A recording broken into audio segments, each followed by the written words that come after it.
नमस्कार। यो देशमा के त हुन्छ हेर्नुस्। अब योग्यता नपुगेका मान्छे ठाउँमा गएपछि यस्तै हुन्छ।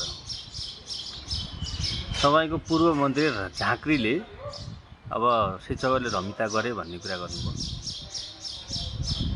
साँच्चै शिक्षकले रमिता गरे जस्तो लाग्छ? अचम्म छ यार।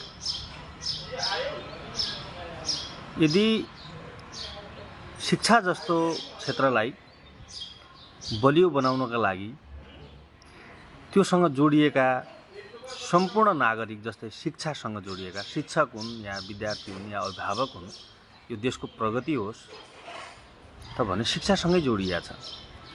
र शिक्षक जस्तो वर्गलाई रमिते भनेर गर्ने भनेका ती योग्यता नपुगेका मान्छेले बोल्ने कुरा। शिक्षक हुनका लागि योग्यता चाहिन्छ हेर्नुस्, मन्त्री हुनका लागि योग्यता चाहिँदैन नि। त्यसैले योग्यता पुगेका मान्छेका कुरा र योग्यता नपुगेका मान्छेका कुरा फरक हुन्छन्।